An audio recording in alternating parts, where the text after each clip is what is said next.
77 WABC. Here's Dr. Gil Lederman, New York's only Harvard-trained, triple-board certified radiation cancer doctor.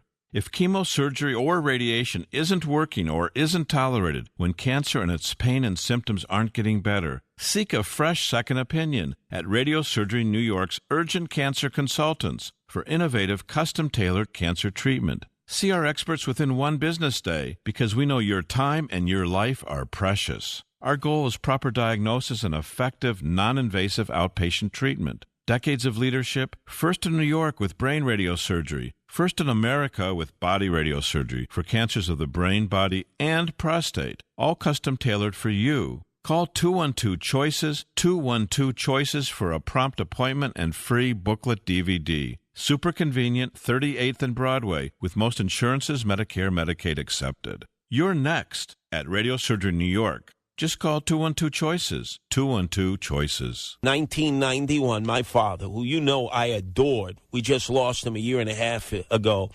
We brought him to Dr. Lederman. You need to bring yourself or someone you know who needs to have the barnacles scraped off their backside to get their rear in gear and walk in there right now because Dr. Gil Lederman is New York's only triple board certified Harvard-trained radiation oncologist, first brought the non-invasive stereotactic body radiosurgery to America, and he's got the longest experience treating cancer using radiosurgery. So look, do yourself a favor. If it's cancer-related, and I'm talking breast, lung, pancreas, liver, kidney cancers, and more, you got to bring it to Dr. Gil Lederman. He'll send you an informative booklet DVD. You watch it first, you read, you sit down one-on-one with Doc Lederman, and then you prepare for what it is you want to do and you should be doing. Just call Dr. Gil Lederman at 212-CHOICES. Set up that appointment today, 212-CHOICES, or set it up for someone you know won't do it for themselves. At 212-CHOICES, that's 212-CHOICES.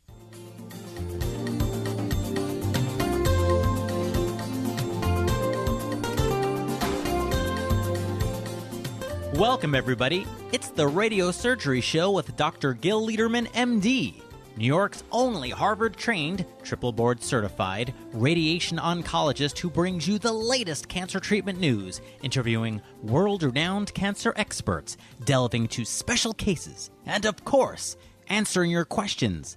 I'm Rob Redstone, broadcasting from the WABC studios in the heart of New York City. And now, please welcome Dr. Lederman. Hi, good morning. Hope you're fine. It's Gil Lederman here. Glad to be back with you. We're live on WABC, so if you have questions, you're welcome to call us. We're at 1-800-848-9222, 1-800-848-9222. This is a program, Radiosurgery Hour. It's devoted to cancer treatment, having a better cancer treatment, better cancer survival, better quality of life. So we talk about cases and medical news, and we have actually 5 shows every weekend. They're all different shows, and you're welcome to tune in. You're welcome to sit back and call us if you'd like, if you have questions. And during the week, if you'd like to get our booklet DVD about our work, you're welcome to call us at our office, which is 212-CHOICES. So I want to jump in immediately and start talking about cases because we have many, many cases from this week and a lot of news to talk about as well.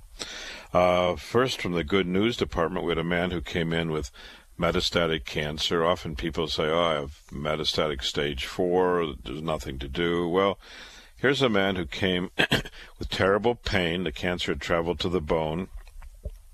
He was unable to urinate. He had a catheter in for about 4 months, came to us. We treated the cancer in the bone, made that cancer go away, made the pain go away there. Then we treated his prostate and got the catheter out, and now he's in remission, doing well, pain-free, catheter-free, normal life, normal social life, feeling great. That period of pain and suffering and catheter is something in the past. So he's moved on. The cancer is in remission. He's doing great. He had no side effects. We used focused beam radiation. That's what we are known for. We were the first in America to perform stereotactic body radiosurgery, which is not surgery. It's really pinpoint radiation. It allows us to hit the cancer in general without hurting healthy tissues. And in this man, it hit the bullseye. So it made the cancer go away in the bone. The pain went away. Got his prostate shrunken down so we could get the catheter out. And now he has pretty much normal life and is very happy about a normal life. But an interesting woman who came in from California this week, a woman who's a lawyer, 44, with 2 children. She comes with advanced cervix cancer, so it's not the usual case. Cervix cancer is becoming less and less common because of pap smears. With pap smears, usually abnormalities in the cervix are detected early, and signs of cancer can be detected early and therefore avoided. So while that is generally true, unfortunately it's not always true. And in this woman, she's a lawyer. She had moved to a new state after having abnormal pap smear in 2002. She had dysplasia, which was a precancerous finding in her cervix. She was treated with conization, which is to remove part of the cervix. And then she was followed up, moved to a new state. And in 2007, she moved to a new state. She apparently had no health insurance and stopped getting gynecologic care. By 2013, she had vaginal bleeding, was seen by a gynecologist and found to have invasive cervix cancer, and in fact had stage 3 cervix cancer with involvement of lymph nodes. She had agreed at that time to have her uterus removed, and when the uterus was removed, the pathology showed some involvement of the lymph nodes. So this is where it gets even more intriguing. The surgery was done in September 2013. Then she chose to have alternative treatments, and I know that many of you are advocates of alternative treatments. She had vitamin C drips and other alternatives. She had mistletoe, which we'll talk about in a few minutes. And on those treatments, the alternative treatments, vitamin C, mistletoe, and others, and by the way, mistletoe and vitamin C are not approved for cervix cancer. I do not recommend it, and you'll see in this case, in this woman, it did not work. The cancer grew. The cancer became progressive, and she got a PET scan before that and recently, and it shows by the uptake of the PET. PET is an injection of radioactive sugar, and it goes to the cancer along with a CAT scan, that the amount of sugar uptake in the cancer had increased, consistent with increase of the growth of the cancer.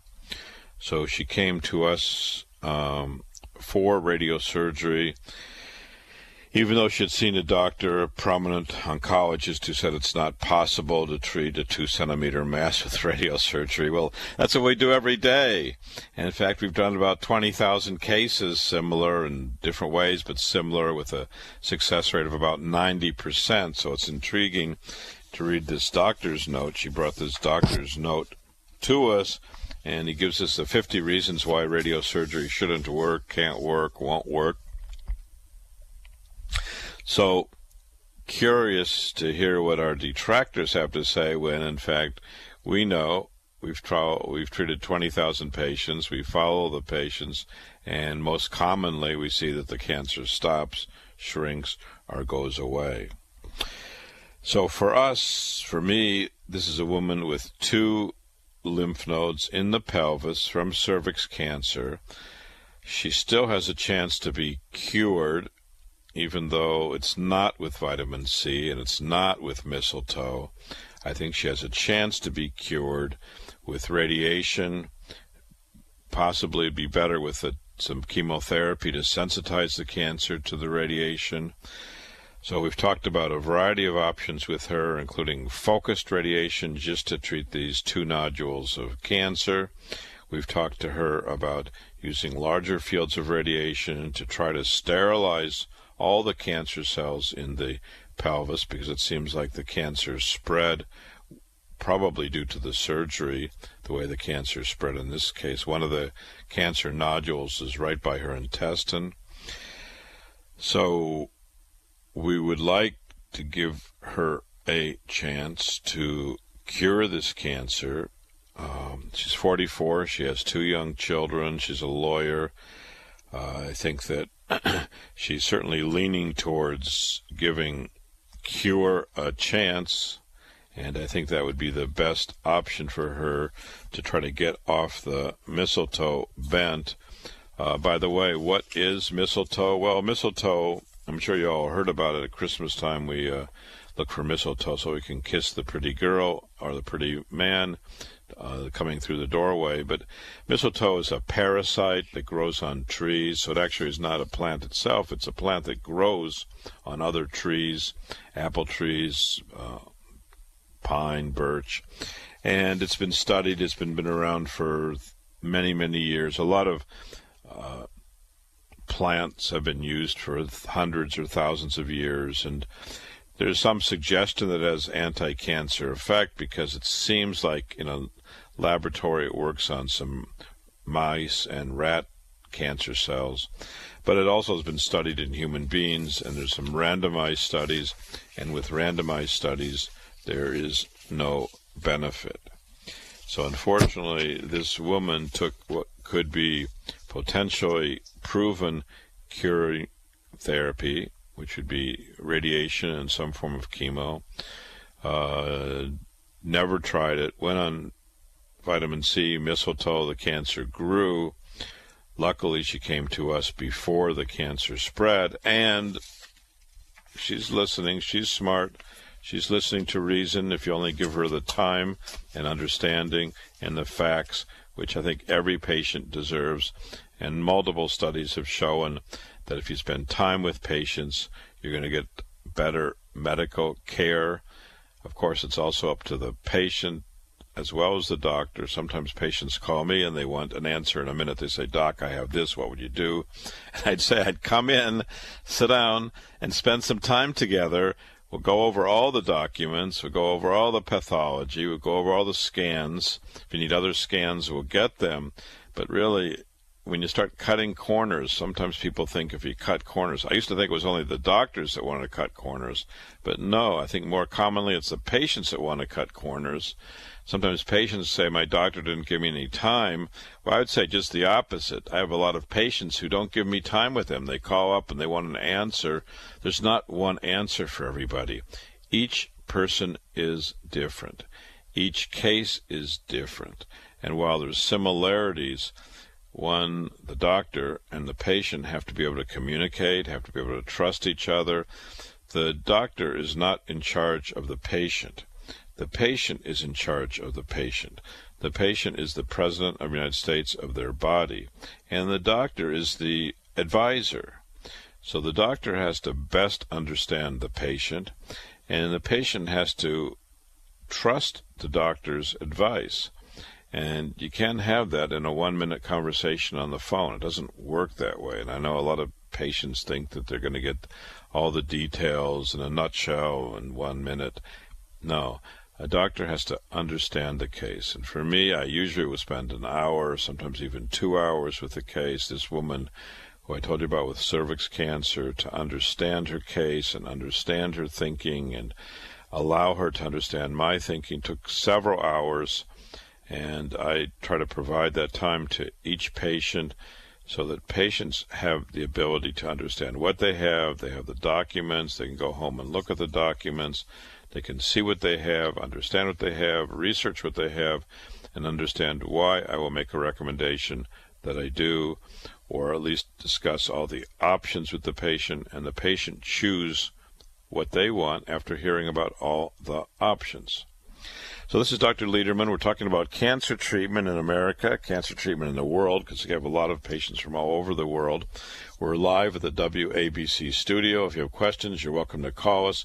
Bruce is running the controls, and he is fantastic today. So if you call him, his number is 1-800-848-9228. 9222, and he'll put the call through.